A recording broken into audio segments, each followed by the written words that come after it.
First contact gone wrong. The stellar Voyager drifted silently through the void, its sophisticated sensors probing the darkness of uncharted space. Commander Sarah Chen stood at the bridge's observation window, her reflection ghosting against the star-speckled backdrop. After 15 years of deep space exploration, humanity had grown confident in their interstellar capabilities, perhaps too confident. Contact, bearing 035. Lieutenant Rodriguez announced from his station. Large vessel, unknown configuration. Definitely not one of ours. Chen's posture straightened. First contact protocols had been drilled into every crew member since Academy days. Status of their weapons systems. Reading multiple energy signatures consistent with weapon emplacements, but all powered down, Rodriguez reported. They're running active scans of us. Though. Open all standard greeting channels, Chen ordered. Let's do this by the book. The communications officer, Kai Patel, worked his console with practiced efficiency. Broadcasting first contact package on all frequencies, Commander. Translation matrices active. The bridge crew waited in tense silence. Humanity had encountered 3 other spacefaring species in their expansion into the galaxy. All 3 meetings had been peaceful, if occasionally awkward. There was no reason to expect this would be different. The response came as a blast of energy that rocked the stellar Voyager. Shields holding. Rodriguez called out. Minimal damage to outer hull plating. Chen's jaw tightened. That was a warning shot. They deliberately aimed to miss. The alien vessel's response came next, not in weapons fire, but in a transmission. The ship's AI translated the harsh, clicking language. You have entered HFY space. Your primitive vessel is no match for Imperial might. Surrender and prepare for boarding. Primitive, Chen muttered. The stellar Voyager was humanity's most advanced exploration vessel, incorporating technology developed through decades of innovation and adaptation. Send them our capabilities package. Let them know we're not looking for a fight, but we're not defenseless either. The HFY ship's response was immediate and dismissive. Your species is unknown to us. Your technology is inferior. You will submit to Imperial authority or be destroyed. Chen's eyes narrowed. Every first contact specialist knew that showing weakness to an aggressive species was dangerous, but so was showing too much strength. They needed to project capability without threatening superiority. Send them this message, Chen said carefully. We acknowledge your superior capabilities and have no hostile intent. However, we request peaceful dialogue as representatives of humanity. We have much to offer through trade and cultural exchange. The HFY ship's response came in the form of another energy blast, this one grazing the stellar Voyager's shields with precise control. The message was clear. They could hit what they aimed at. They're trying to intimidate us, Rodriguez observed. No, Chen replied, a grim smile forming. They're making a mistake.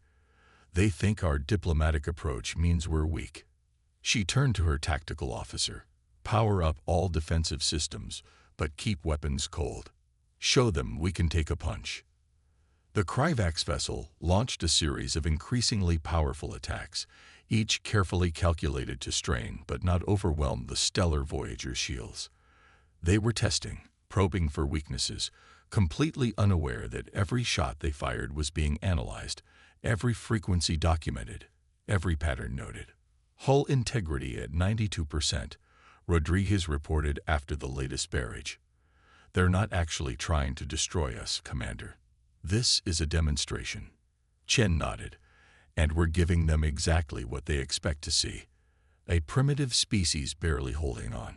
She turned to her science officer. Dr. Harper, do you have enough data on their weapon systems? More than enough, Harper replied with professional satisfaction. Their targeting algorithms are predictable once you understand the pattern.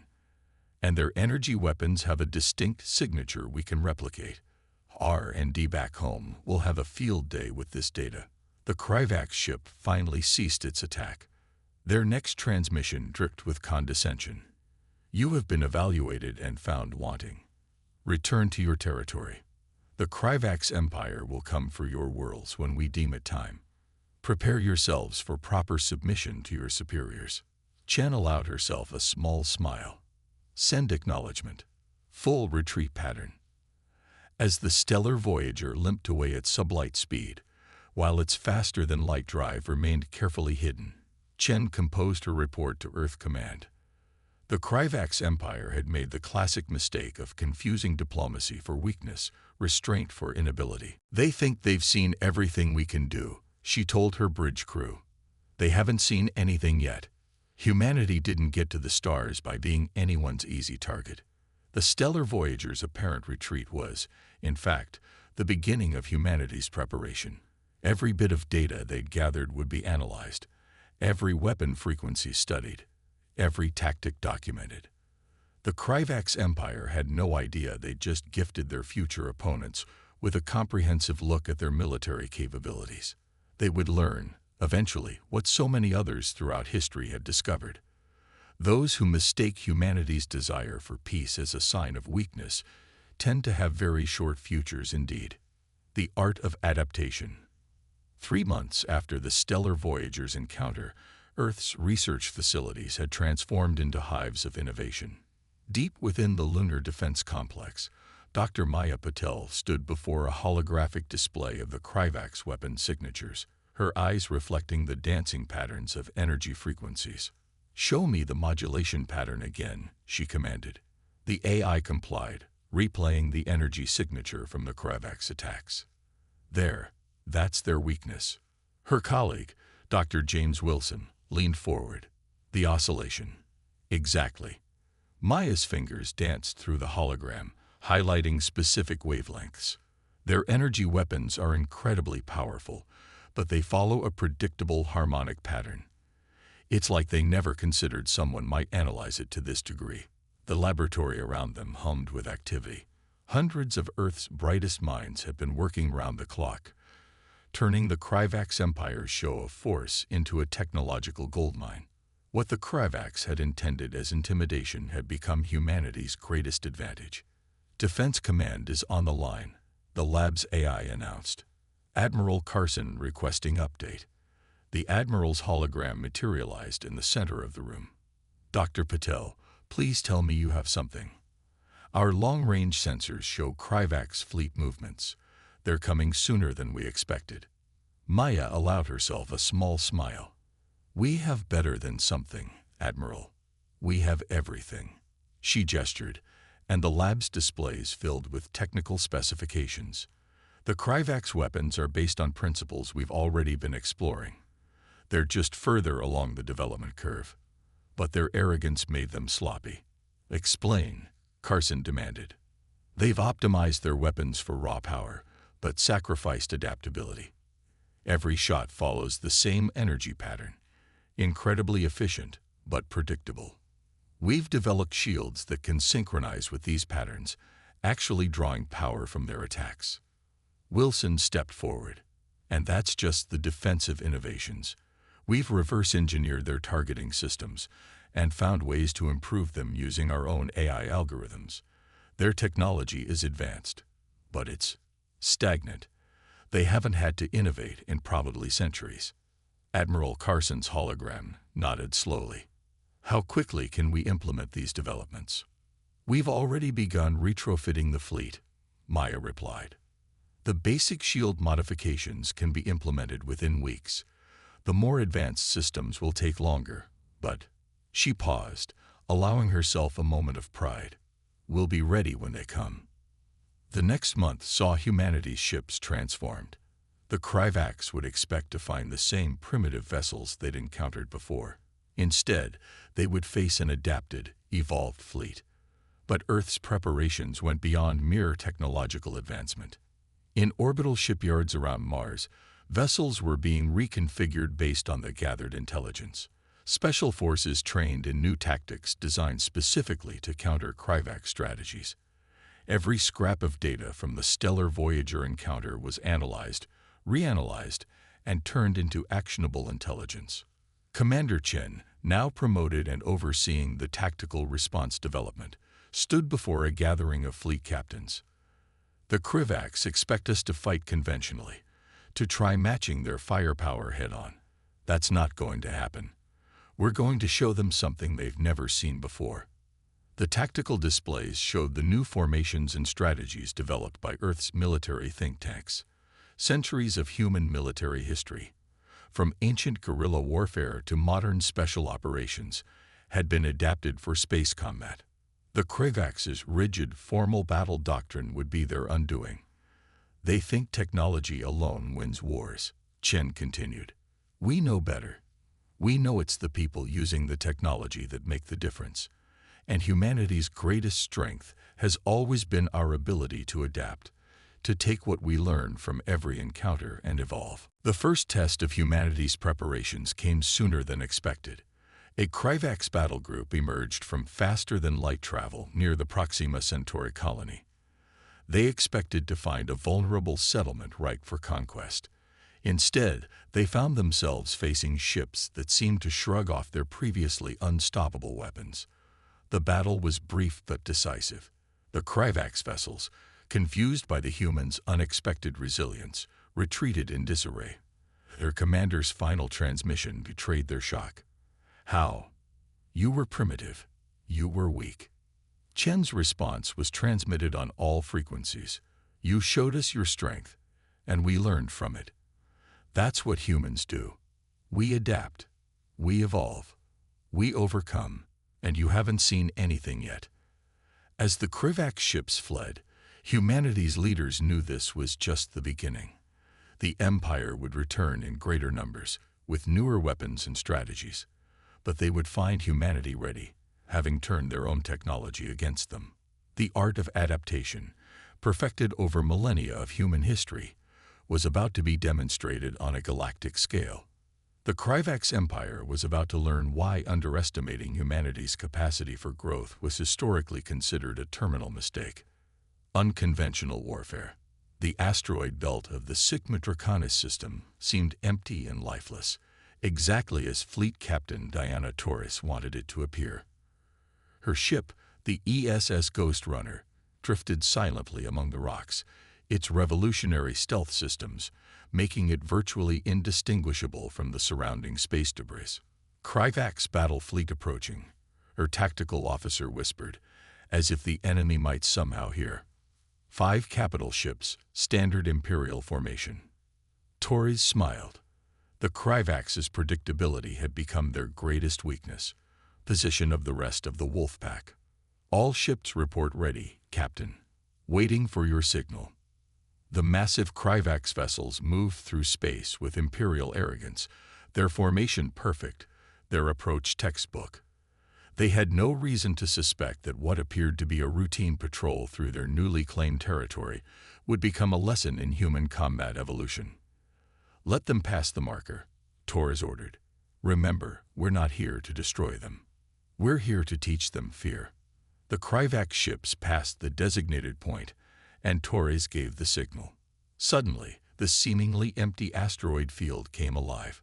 Small, agile human vessels emerged from hiding places, striking from multiple directions simultaneously. Their attacks weren't aimed at destroying the Krivak ships. They targeted sensors, communications arrays, and weapon systems with surgical precision. Hit and fade, Torres commanded. Don't give them time to bring their main weapons to bear. Make them spin in circles. The human ships struck like ancient wolf packs hunting larger prey, darting in to inflict damage before disappearing back into the asteroid field.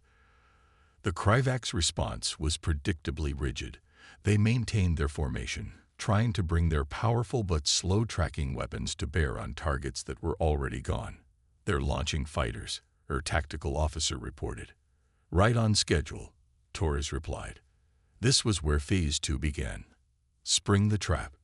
The Krivaks fighters pursued the retreating human vessels into the denser parts of the asteroid field. What they found there changed the nature of space combat forever. Human pilots, trained in atmospheric combat techniques, used the asteroids as cover and terrain. They turned their ships' gravitational systems into weapons, slingshotting around asteroids to achieve impossible angles of attack. The Krivaks pilots, trained in the empty void of space, found themselves overwhelmed by an environment they'd never considered a battlefield. Their rigid formation-based tactics fell apart in the face of human improvisational combat. Message from the Kryvax flagship. Communications announced. They're demanding we fight honorably. Tories actually laughed. Send them this. Honor is for victory parades. We fight to win. The battle continued, with the human wolfpack slowly dismantling the Kryvax fleet's capability to fight. They didn't destroy the ships. That wasn't the mission. Instead, they systematically stripped away every advantage the Kryvax had relied upon. Their sensors, their communications, their ability to coordinate. Their breaking formation, tactical reported with satisfaction. 2 ships attempting to retreat. Let them go, Torres ordered. They'll carry the message better than we ever could. The remaining Kryvax ships, their rigid battle doctrine shattered by an enemy that refused to fight properly, began a disorganized withdrawal. Their retreat was orderly. The Kryvax were too disciplined for anything else. But the message was clear. Humanity had changed the rules of space combat. Back at Earth Command, the battle recordings were already being analyzed. Every successful tactic was documented. Every failed approach noted. Humanity's greatest strength was not just its ability to innovate, but to learn from both victory and defeat. Admiral Carson's assessment was succinct. The Kryvax built their empire on technological superiority and rigid doctrine. We're showing them that warfare isn't about who has the biggest guns. It's about who can think differently when the situation demands it. The battle became known as the Wolf Pack Ambush, and it marked a turning point in the conflict. The Kryvax began to realize that their superior technology meant little against an enemy that turned asteroids into weapons, used gravitational fields as munitions, and treated the void of space as a 3-dimensional battlefield with terrain and cover. In the following weeks, similar attacks occurred across the frontier. Human ships appeared from nowhere, struck with devastating precision, and vanished before the Kryvax could mount an effective response. Each attack targeted not the ships themselves, but the Kryvax's confidence in their own invincibility. Torrid stood on her bridge, watching the after-action reports with satisfaction. The Kryvax thought space combat was about who had the most powerful ships. She told her crew, "We're teaching them that it's about who best understands that space itself is a weapon, and that every piece of debris, every gravitational field, every radiation belt is part of the battlefield." The lesson was expensive for the Kryvax to learn, but humanity proved to be very dedicated teachers. Unity in diversity. The Galactic Concordat station hung in space like a jewel, its crystalline structures reflecting the light of 3 nearby stars. Inside one of its many diplomatic chambers, Ambassador Elena Reyes sat across from representatives of species that, until recently, had been content to watch the human Kryvax conflict from a safe distance. "Your tactics against the Kryvax are unprecedented," said Tizari, the serpentine diplomat from the Vesh Collective. Their multiple eyes blinked in complex patterns that suggested both admiration and concern. "Many believed your species would fall within weeks. Humanity has a long history of exceeding expectations," Rise replied with a diplomatic smile. "Especially when others underestimate us." The chamber contained representatives from 7 different spacefaring civilizations, each of whom had suffered from Kryvax expansionism in the past. The Vesh had lost trading routes. The Arathi had been forced to abandon colony worlds. The Durrani had paid crushing tributes to maintain their independence. "But how?" asked the Arathi representative, their crystalline form shimmering with curiosity. "The Kryvax military technology is centuries ahead of yours." "Technology isn't everything," Rise explained. "Humanity's strength lies in our diversity. Of thought, of approach, of experience. We don't just adapt technology, we adapt ideas. Each human culture, each historical experience, contributes to our ability to find new solutions." The evidence was undeniable. Recordings showed human ships using tactics inspired by Earth's ancient naval battles, desert warfare, and even prehistoric hunting techniques adapted for space combat. The Kryvax's technological superiority meant little against an enemy that refused to fight according to established conventions. "We've observed your fleet compositions," the Durrani delegate noted. "Their biomechanical interface pulsed with analytical patterns. Your ships, they're all different. Inconsistent. By our standards, inefficient." Reyes nodded. "Because each is adapted for specific roles, based on Earth's various military traditions. Some are inspired by submarine warfare, others by fighter aircraft, still others by guerrilla tactics. The Kryvax can't predict our strategies because we don't use just one approach." The chamber fell silent as the implications sank in. The Kryvax Empire had dominated through technological supremacy and rigid doctrine. Humanity was showing the galaxy another way. "We propose an alliance," Reyes continued. "Not just military, but cultural. Each of your species has unique insights, technologies, and approaches, combined with humanity's adaptability and unconventional thinking. The Kryvax would face an enemy they cannot predict," Tzeri finished, their scales rippling with excitement. The discussion that followed was unlike any in galactic history. The Vesh offered their advanced sensor technology, which humans quickly proposed combining with Earth's signal processing algorithms. The Arethi's crystalline computing systems found new applications when merged with human neural network designs. But the real breakthrough came from the Durrani. "Our biomechanical interfaces," their delegate explained, "were deemed too unpredictable by the Kryvax.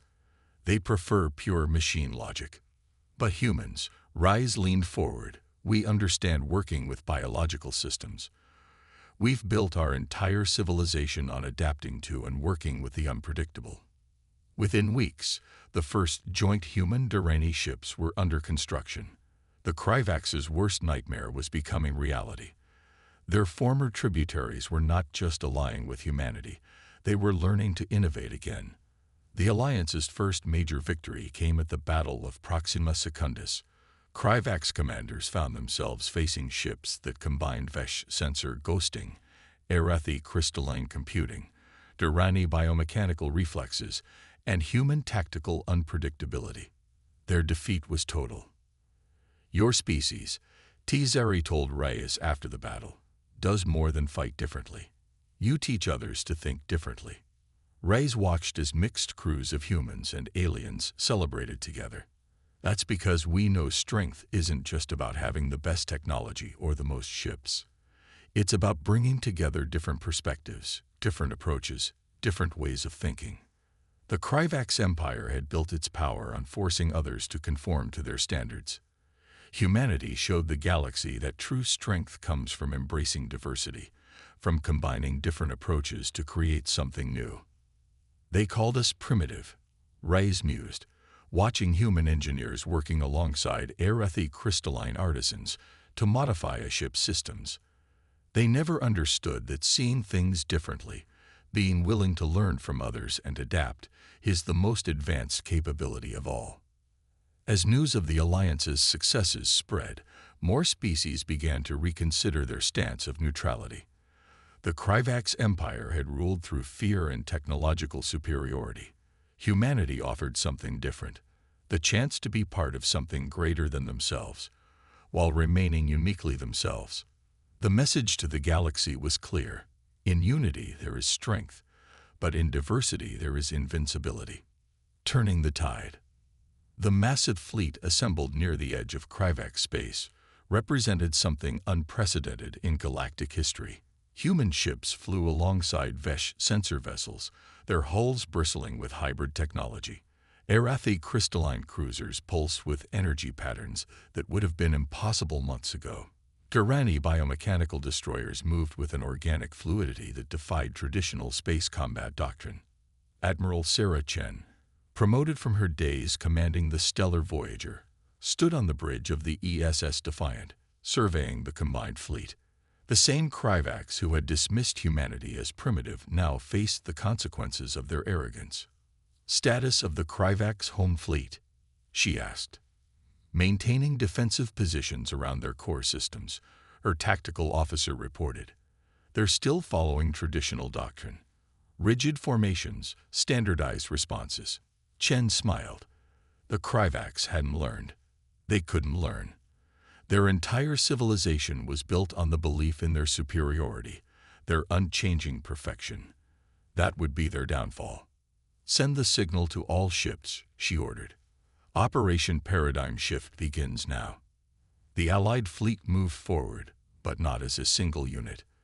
They broke into smaller autonomous groups, what humans called task forces, each combining different species, ships, and capabilities. The Kryvax commanders watched in confusion as their enemies seemed to fragment and scatter. Then the attack began. Human ships, using Vesh sensor technology, appeared from seemingly impossible vectors. Arathi cruisers used their crystalline computing to coordinate strikes with precision that bordered on precognition. Durrani vessels moved in ways that violated every principle of traditional space combat. They're trying to reform their battle line. Tactical reported. Standard Kryvax response to disorder. Exactly as expected, Chen replied. Execute Phase 2. The scattered Allied forces suddenly converged, but not into a traditional formation. They created what human tacticians had dubbed a combat ecosystem, multiple layers of interconnected forces supporting each other in ways the Kryvax doctrine had never contemplated. The Kryvax fleet's attempts to counter became increasingly desperate. Their powerful weapons found themselves striking sensor ghosts, while real ships attacked from blind spots. Their perfect formations were split apart by attacks that came from seemingly impossible directions. Message from the Kryvax flagship, communications announced. They're requesting dialogue. The bridge fell silent. The Kryvax Empire, which had dismissed humanity as primitive just months ago, was asking to talk. Chen straightened her uniform. Put them through. The Kryvax Supreme Commander appeared on screen, their insectoid features rigid with what humans had learned to recognize as distress. You have proven more adaptable than we anticipated. That's humanity's defining trait, Chen replied. We don't just adapt, we help others adapt too. Your mistake wasn't underestimating our technology. It was underestimating our ability to bring people together, to combine different ways of thinking into something new. The negotiation that followed would reshape galactic society. The Kryvax Empire, faced with an enemy they couldn't outfight or outthink, was forced to reconsider centuries of doctrine. The peace terms were unprecedented, not just an end to hostilities, but a requirement to participate in cultural and technological exchange programs. Your species, the Kryvax commander admitted during the formal signing, has taught us something we had forgotten. Strength does not come from perfection. It comes from the ability to change. In the years that followed, the galaxy transformed. The alliance that had formed to fight the Kryvax became a permanent federation of species, each contributing their unique perspectives and abilities. Human adaptability and innovation, combined with the specialized knowledge of other species, led to breakthroughs that would have been impossible otherwise. Back on the Defiant, Chen stood with representatives from each allied species, watching the Kryvax ships now flying alongside their former enemies in joint training exercises. They called us primitive, she mused. They never understood that being primitive, being willing to learn, to change, to try new things, is humanity's greatest strength. We didn't just beat the Kryvax. We showed the galaxy a better way forward. The message had been sent, not just to the Kryvax, but to the entire galaxy. Underestimate humanity at your peril.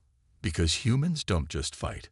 They innovate, adapt, and bring others together. In the end, that proved more powerful than any weapon. And somewhere out in the vastness of space, other civilizations took note. Humanity had arrived on the galactic stage, not just as warriors, but as teachers, innovators, and unifiers. The species that had been dismissed as primitive had shown that true advancement comes not from achieving perfection, but from the endless drive to improve, to adapt, and to grow. The age of rigid doctrine was over. The age of innovation and cooperation had begun. And humanity, the species that had turned its greatest challenge into its finest moment, stood ready to lead the way forward.